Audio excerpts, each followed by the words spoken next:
Dando continuidad pues a los módulos de reconstructiva y de acuerdo a lo que hablamos con el profesor Asa, la idea es hoy hablar un poco ya de alargamiento óseo endomedular y en qué estamos hoy día en cuanto a este aspecto. En cuanto a los objetivos generales de la charla, es aclarar un poco el panorama, pues hablar un poco de contexto histórico y algunas consideraciones puntuales de la técnica con la que contamos hoy para alargamiento óseo endomedular, revisar las indicaciones de esta misma, cómo funciona pues el dispositivo con el que contamos hoy en el mercado, que es el clavo Precise, para qué sirve y para qué no sirve. Y pues digamos que para comenzar, definir que todo comienza, o digamos que todo comienza con una idea y una idea de innovar, y para esto se requiere la ruptura inicial de un paradigma. Y digamos que en cirugía reconstructiva, el paradigma con el que el clavo o el alargamiento óseo endomedular rompe es que lo que conocemos pues a lo largo de la historia y en la literatura hasta el advenimiento de este es que para alargar un paciente o corregir con un alargamiento una discrepancia de longitud o un defecto óseo se requiere sí o sí y de forma inecuánime un fijador externo. Y como vemos inclusive en nuestras sociedades de cirugía reconstructiva, dentro de su nombre está implícito el uso de la fijación externa. Sin embargo, con el advenimiento de técnicas como el alargamiento medular, esto ya no es un absoluto ni una regla absoluta. Y aunque estos nombres pues se denominan así, pues debemos considerar cambiarlos. Y el paradigma con el que rompe el uso absoluto de la fijación externa para el alargamiento es el alargamiento óseo con dispositivos endomedulares. Entonces, ¿qué ha motivado el cambio hasta hoy? Entonces, pues como bien sabemos y en nuestra práctica diaria los fijadores tienen una alta utilidad y son muy útiles en múltiples, pues no solo técnicas de alargamiento óseo, sino también permitir correcciones angulares multiplanares, también dependiendo del fijador, pero son incómodos para el paciente. Hay una preocupación estética clara también para el paciente, no solo por el tiempo de uso del fijador, sino por las cicatrices que pueden dejar los puertos de inserción de los chances durante el tiempo del alargamiento. Y digamos que entre comillas producen cierto dolor o sufrimiento a los pacientes dependiendo pues del tipo de paciente. Eh, los cirujanos pues que realizan alargamiento óseo a su vez se evalúan en dos aspectos. Uno pues que fue el que discutimos ampliamente en la charla pasada, que son la cantidad de sus complicaciones, y otro que es puntualmente el tiempo de curación. Y es allí donde además pues el alargamiento endomedular tiene una clave de éxito y es definiendo que el tiempo de curación se define como la cantidad de meses que se requiere usar el fijador por cada centímetro que se alargue. Hay múltiples estrategias hoy día para disminuir los tiempos de curación, incluyendo los recambios a placa o a otros dispositivos también como clavos endomedulares o el uso de fijadores externos sobre placa o sobre clavos para los alargamientos. Sin embargo, con la técnica de alargamiento endomedular, el tiempo de curación pasa a ser cero. ¿Y eso cómo ocurre? Pues básicamente pasamos en donde con un dispositivo en que no hay que tener un fijador externo, porque no hay un fijador externo, sino que es un dispositivo endomedular, ni un solo día, y nos permite alargar el paciente en cierta magnitud que ya pues vamos a mencionar. Y digamos que esa es otra de las potenciales, o más bien otra de las más altas ventajas del dispositivo y del alargamiento endomedular. Dentro del paradigma de la reconstrucción, pues el doctor John Herzl, ampliamente conocido del Hospital Mount Sinai en Baltimore, uno de los grandes maestros de la reconstrucción, junto con el doctor Paley y otros, pues él básicamente con el advenimiento de esta nueva técnica hace referencia, y lo cito pues en una de sus charlas, en donde él menciona, haciendo referencia al alargamiento medular, en donde se gastó su carrera aprendiendo sobre fijadores externos, pero hoy día, con las indicaciones apropiadas, en donde se debe realizar un alargamiento óseo endomedular, no quiere usar pues claramente un fijador externo. Y básicamente otro, pues este es el doctor Thomas Kuhn, él no es ortopedista, pero en una de sus descripciones él dice que las sucesivas, perdón, transiciones de un paradigma a otro es lo que nos permite llegar a un patrón de desarrollo usual en la ciencia madura. Y pues de allí que sea importante recibir pues las nuevas claves y las nuevas técnicas diariamente, y pues en este caso, como mencionamos, el alargamiento óseo con clavos endomedulares. Entonces, dentro del contexto histórico contamos con 6 dispositivos. El primero fue un clavo con un sistema pegado a la pelvis, que era el clavo de Liskanov ruso. Después vino el clavo de Albizia, que ya lo vamos a mencionar un poquito más. Después vino el ISKD. De cuarto vino el Phoenix por el doctor Suberian, que fue, digamos que la clave de este fue que fue el primer clavo que utilizaba magnetos diferentes a oscilaciones para los alargamientos óseos. Sin embargo, este sufrió modificaciones y no evolucionó de este, sino a otros clavos. Ya puntualmente vino posterior a este el Fitbone, que fue el primer clavo comercializado, y finalmente el clavo Precise, que es con el que contamos hoy día y está pues al alcance de las manos en el mercado. Entonces, digamos que dentro del contexto histórico, primero se describieron el alargamiento óseo endomedular mediante sistemas de oscilaciones. Como mencionamos, el primer clavo fue el clavo del doctor Bliskunov, que presentó en 1980, ya o requería una fijación a la pelvis para evitar la luxación y para permitir el alargamiento. A su vez, este era el dispositivo que permitía el alargamiento, básicamente, y pues digamos que por el uso de este dispositivo, pues no evolucionó. Después, posterior a esto, vino el clavo de albicia, que contaba con dos tubos telescopados y a su vez funcionaba con oscilaciones. Y finalmente el clavo ISKD o Intramedular y Skeletal Kinetic Distractor, que también funcionaba con oscilaciones, e introdujo el uso de un magneto posterior a lo que describió el doctor Souberian con el Phoenix. Sin embargo, todos estos tenían la complicación, los dos primeros con oscilaciones y el último que tenía un magneto, pero también dependía de oscilaciones, que no eran precisos en cuanto a la longitud de alargamiento, y tenían múltiples inconvenientes en que el alargamiento no era constante y a veces o se estancaba o inclusive se devolvía durante el tiempo de alargamiento. Por lo que ya finalmente con la evolución de los sistemas vienen los clavos motorizados, el primero como describimos en el 97, el Fitbone, y ya finalmente el clavo Precise con múltiples correcciones con las que contamos hoy día. El Fitbone tenía una antena subcutánea que activaba el alargamiento y esto hacía que fuera susceptible a múltiples interferencias de otro tipo de dispositivos de las mismas características. Y el Precise, que ya vamos a ver una de sus claves, es su magneto que está dentro del clavo, y el tipo de magneto permite pues que el sistema de alargamiento con el control externo sea lo más preciso con lo que contamos hoy y con menos riesgo de falla. Entonces, para aclarar un poco el panorama y digamos el funcionamiento del dispositivo, básicamente es un dispositivo de alargamiento endomedular telescopado y motorizado. En cuanto a alargamiento, básicamente pues ya lo conocemos, pero simplemente para aclarar un poco, es un proceso en donde dos segmentos se separan y se va en este proceso de alargamiento, como ya discutimos en charlas pasadas, produciendo hueso, como vemos en las imágenes. Ya por otra parte está el transporte. Esto es importante aclararlo, ya que como vamos a mencionar, el dispositivo está diseñado a futuro para con algunas adiciones poder realizar un transporte. Entonces, básicamente en un transporte hay tres segmentos. eh, Dos segmentos están quietos y no se realiza como tal un alargamiento, sino que los dos segmentos quietos, el segmento en donde hay un defecto óseo es considerable, el segmento óseo se va, como valga la redundancia, transportando hacia el puerto distal, y allí pues hay una osteogénesis por distracción, una formación de un hueso en la zona del defecto óseo a nivel proximal. Sin embargo, pues es importante mencionar que si bien con algunos aditamentos, como mencionaba, a futuro se proyecta que el clavo pueda realizar un transporte óseo, puntualmente la posibilidad de fijar el segmento que se va a transportar, por ahora no se puede realizar en Colombia. En algunos países pues ya están empezando a realizar los primeros estudios, pero pues no está disponible, y pues lo que esperamos es que se pueda realizar transporte óseo en un futuro cercano. En cuanto a la discusión pues constante entre dispositivos endomedulares o exomedulares, los sistemas de alargamiento, como mencionamos, pueden ser de los dos tipos. Si es exomedular, pues tiene la precisión que no contamina el canal. Sin embargo, pues también conocemos que se puede realizar un enclavijamiento endomedular con seguridad, con todas las técnicas que conocemos hoy día. Y pues los dispositivos examedulares son, como hemos venido discutiendo, poco prácticos para el paciente, y digamos que está siempre la preocupación cosmética y estética del uso de los mismos.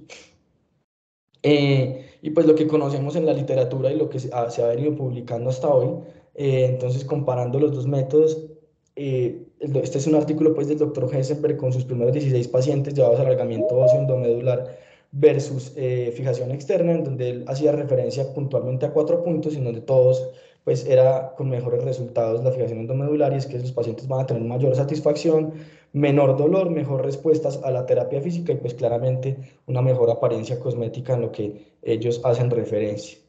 En cuanto a qué es un dispositivo endomedular, pues es un clavo endomedular que va dentro de un hueso largo que tiene bloqueos y segmentos. Sin embargo, hasta hoy lo descrito no se puede usar para fracturas y no se recomienda su uso para fracturas. Y este telescopado, ya que funciona como una antena de radio en donde se va elongando desde el interior, y esto es lo que permite pues el alargamiento. Motorizado, entonces, el clavo en granes, que son los que están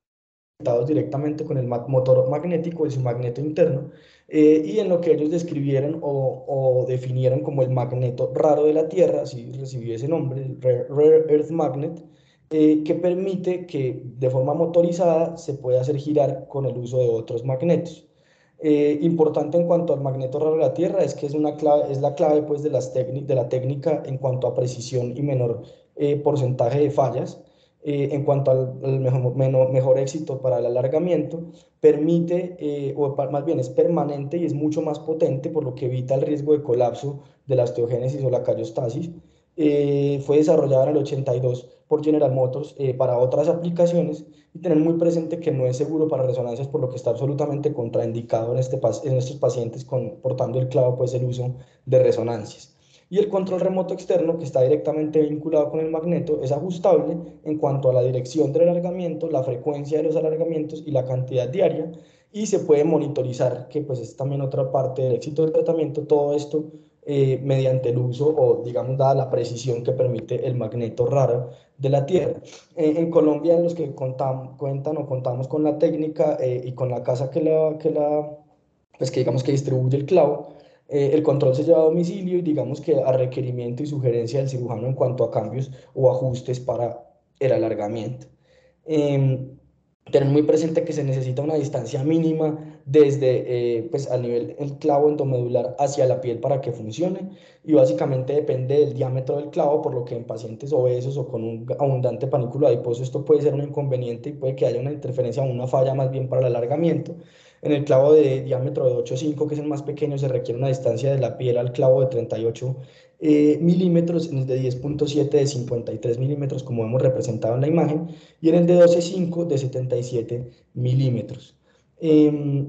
y digamos que en cuanto a la unión de las dos claves, es el magneto raro de la Tierra y es la interacción de los magnetos con el control que permite una fuerza rotacional, una fuerza axial hasta de 300 libras, y esto va a permitir, digamos que los cálculos de ellos, que con 210 rotaciones que se realizan de forma precisa y específica, se logra un alargamiento de 1 milímetro. Y pues con estos cálculos se puede realizar un alargamiento que es monitorizado y además de la forma más precisa posible. En cuanto a datos globales, hasta lo que describen ellos hasta 2017 en sus publicaciones más largas, han habido 5.300 casos, 75% de los pacientes en fémur, 25% en tibia, en 25 países diferentes, y está siendo aplicado en este momento por más de 400 cirujanos. Dentro de las opciones son 6 familias de clavos diferentes. Hay un clavo de tibia curvo con un ángulo de Herzog pues de 10 grados, un clavo de fémur universal recto, un clavo de fémur anterógrado que puede ser recto o con una curva también de 10 grados, pues teniendo en cuenta el antecurvatum femoral, un clavo de fémur retrógrado que también puede ser recto o curvo de 10 grados. Estas son como las 6 opciones con las que se cuenta, con diferentes diámetros que ya vamos a mencionar. ¿Qué tanto puede alargar el clavo? Entonces hay clavos que permiten un alargamiento de 30, 50 y 80 milímetros, pero con esto presente, de acuerdo al diámetro del clavo, el mayor alargamiento hasta hoy es de 80 milímetros, y pues esto es una de las indicaciones y precisiones puntuales, es que son pacientes que requieren un alargamiento menor a esto. El diámetro inicial pues va de 8,5 hasta 12,5 milímetros, y la longitud varía desde 155 hasta 335 milímetros. En cuanto a la definición del nivel de la osteotomía, ya pues para precisar algo de la técnica, se requiere, y ellos son muy puntuales en que desde la punta del clavo, donde quedar localizada la punta del clavo, deben dejar 3 centímetros para la colocación de los pernos distales. Después se debe calcular la longitud o el número de centímetros de alargamiento que se deseen, y a esto se le debe sumar un rango o una zona de seguridad adicional de 4 o 5 centímetros. Y por encima de este, como vemos en la imagen a la derecha, se define el nivel de la osteotomía ideal. El diámetro mínimo del clavo, entonces hacen referencia, perdón, a que varía de acuerdo al clavo que se vaya a utilizar, pero un clavo de 8,5 requiere un diámetro mínimo del fémur a nivel del istmo de 17 milímetros, un clavo de 10,7 requiere un diámetro mínimo de 19 milímetros, y un clavo de 12,5 un diámetro mínimo de nuevo a nivel del istmo de 21 milímetros. Y es allí que es otra de las indicaciones y precisiones muy puntuales, es que se requiere al menos un canal, perdón, al menos un fémur en el istmo de 17 milímetros para considerar el uso de un dispositivo de alargamiento endomedular. En cuanto a la corrección o la posibilidad de corrección angular, lo primero que debemos tener en cuenta es que esto aumenta el tiempo de latencia, es decir, aumenta el tiempo en que se inicia el alargamiento, que ya no va a ser de 3 a 10 días, sino que debe ser mayor, y permite cierto grado de correcciones angulares y traslacionales, teniendo en cuenta que contamos hasta hoy con este límite. En el fémur permite correcciones en varo valgo, pues varo de 20 grados, valgo de 10 grados, y en tibia de varo y valgo de máximo 10 grados, por lo que no permite una mayor corrección o una mayor magnitud eh, de corrección traslacional ni angular, sí tener en cuenta que en el plano rotacional pues permite correcciones amplias y de una mayor magnitud. Y entonces con estas consideraciones, ¿para qué sirve el clavo? Entonces tener en cuenta alargamientos menores a 80 milímetros, huesos con deformidades angulares o traslacionales menores a lo descrito, en el fémur un varo máximo de 20 grados, un valgo de 10 grados, y en tibia varo valgo de 10 grados, y con un diámetro del hueso, pues un diámetro del fémur a nivel del istmo mínimo de 17 milímetros. Y teniendo en cuenta lo mismo, no sirve para trauma, no por lo menos para manejo inicial, y no está descrito ni tiene una indicación o aplicación a este nivel. En cuanto al antecedente previo de fijación externa, esto varía en la literatura y depende del autor o el que lo publique. Algunos autores sugieren que es ideal no utilizarlo si previamente se ha hecho una fijación externa o un alargamiento con fijación externa, pero algunos autores defienden que sí es posible. Esto está aún, digamos que en discusión. Y no sirve, como ya mencionamos, para deformidades grandes angulares, pues en varo o algo, o antecurvatum o recurvatum, de acuerdo a lo descrito. Y pues digamos que está también la precisión y la discusión en niños con fisuras abiertas, y pues esto también hay que tenerlo muy presente. La discusión grande pues en fémur, en niños menores de 10 años, pues es absoluto la indicación de que no sirve, está en discusión en edades mayores, y en niños en las tibias menores de 13 años, por encima de 10 años en fémur y en 13 años en tibia, hay algunos pues, centros que ya están realizando alargamiento óseo endomedular con Precise con resultados favorables, y pues allí va el límite y la discusión. Tener muy presente que uno de los éxitos, igual que en cualquier tipo de cirugía reconstructiva y en general en ortopedia pediátrica, es el planeamiento quirúrgico, y que el planeamiento para el alargamiento con dispositivos endomedulares es diferente. Es un planeamiento que se ha denominado retrógrado o reverso, y que se debe revisar siempre la técnica quirúrgica de cada uno de los clavos. En cuanto al planeamiento reverso, pues se le atribuye la descripción inicial y digamos que las principales publicaciones al doctor Baumgart, y él hace referencia que este planeamiento inicia con el resultado final, o se origina o sale del eje deseado de la extremidad, y digamos que logrando este, o identificando más bien y midiendo y definiendo este resultado final y el objetivo, se van acomodando los fragmentos a nivel de las osteotomías. Entonces es entender de forma reversa el planeamiento. Eh, este es un paciente pues del Instituto Roosevelt durante el tiempo que roté allá. Estas son unas imágenes cortesía pues del doctor Sergio Noza, paciente con una deficiencia congénita femoral que ya había sido sometido a alargamiento previo y con una deformidad en 5 apex, en este caso 2 de varo, 2 de antecurvatum, 1 en valgo, que digamos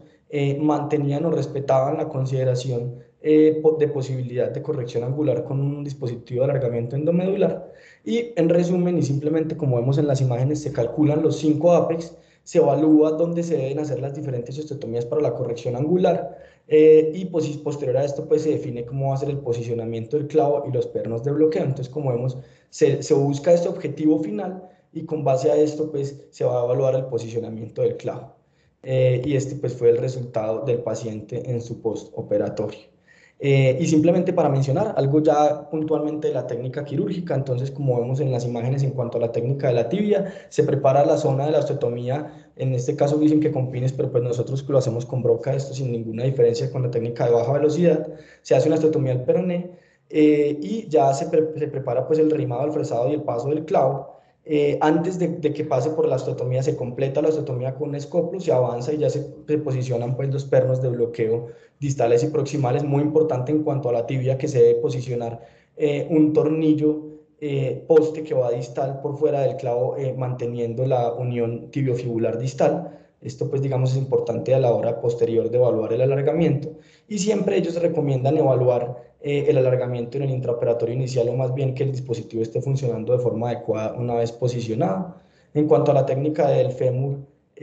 anterógrado, pues digamos que es muy similar, pero básicamente ya las consideraciones del clavo endomedular, siempre la consideración primordial y la diferencia grande es la preparación de la zona de la osteotomía y digamos dejarla casi lista simplemente para completarla previo al paso del clavo a este nivel. Aquí de nuevo completan la osteotomía, avanzan y posicionan el clavo y ya posicionan los pernos de bloqueo proximales pues sin ningún tipo de diferencia a lo que ya conocemos con otro tipo de dispositivos de fijación endomedular.